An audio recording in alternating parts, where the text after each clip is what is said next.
Bismillahirrahmanirrahim. Assalamualaikum warahmatullahi wabarakatuh. Kami dari kelompok 6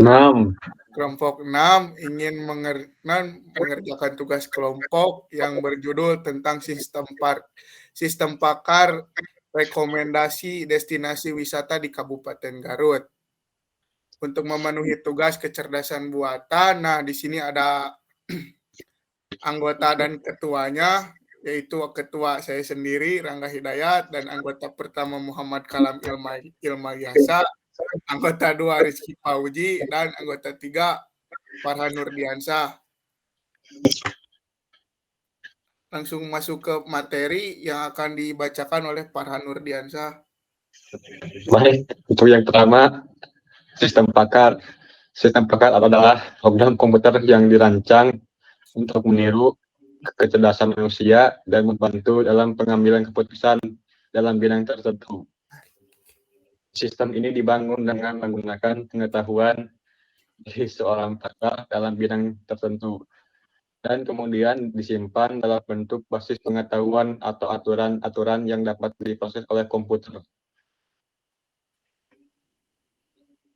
Sistem rekomendasi tempat wisata adalah program komputer yang menggunakan kecerdasan buatan dan pengetahuan dari seorang pakar dalam bidang pariwisata untuk memberikan rekomendasi tempat wisata kepada pengguna. Sistem pakar juga memanfaatkan data tentang preferensi pengguna, informasi tempat wisata, dan pengetahuan dari seorang pakar untuk memberikan rekomendasi yang sesuai dengan preferensi pengguna. Oke, yang selanjutnya akan dibacakan oleh Rangga. Silakan Rangga. Terima kasih Saudara Farhan. Di sini saya akan membacakan dari tujuan penelitian. Tujuan penelitian yang pertama, membangun sistem rekomendasi untuk memudahkan wisatawan dalam proses pengambilan keputusan tempat wisata di Kabupaten Garut. Yang kedua, memberi kemudahan pada wisatawan untuk memilih destinasi wisata di Kabupaten Garut yang sesuai dengan preferensi masing-masing. Yang ketiga, memberi informasi tentang berbagai jenis objek wisata yang ada di Kabupaten Garut. Dan terakhir, memberi deskripsi singkat terkait dengan objek wisata yang menjadi tujuan destinasi. Lanjut, di sini metode penelitian dari kelompok kami mengambil metode penelitian ini tentang MDLC atau bukan SDLC, yang artinya sebuah proses pengembangan sistem pakar yang terdiri dari tahap berurutan, yaitu analisa kebutuhan, perancangan, sistem pakar, inferensi, basis pengetahuan, pengujian, dan evaluasi. Dari yang pertama, analisis mencakup pengumpulan informasi mengenai domain, proses, dan sumber daya yang diperlukan. Selain itu, analisa juga merupakan identifikasi aturan dan fakta yang akan digunakan dalam sistem. Yang kedua, ada perancangan. Tahap ini melibatkan pengembangan skenario dan algoritma untuk membangun sistem pakar. Langkah ini meliputi perumusan aturan, pembuatan basis pengetahuan, serta perancangan proses inferensi. Dan terakhir di sini ada evaluasi. Evaluasi ini, pada tahapan ini dilakukan evaluasi terhadap kinerja sistem yang telah dibuat. Evaluasi dapat dilakukan dengan melakukan pengujian terhadap sistem dengan menggunakan data test case yang telah ditentukan sebelumnya. Untuk materi selanjutnya akan dibacakan oleh Rizky Pauji. Baik, di sini saya akan menjelaskan analisis kebutuhan. Informasi yang dibutuhkan dalam pengolahan data yaitu data mengenai jenis wisata, yaitu wisata budaya, alam, hiburan, rekreasi, pendidikan, belanja, dan cagar budaya. Karakteristik masing-masing objek wisata dan rekomendasi masing-masing objek wisata tersebut, data-data dari jenis dan nama objek wisata dari buku-buku yang relevan. Internet, sedangkan karakteristik pilihan wisata, serta dari hasil wawancara dengan seorang akademis pariwisata. Untuk selanjutnya akan dijelaskan oleh Kalam. Oke, akan saya lanjutkan. Berikutnya ada basis pengetahuan.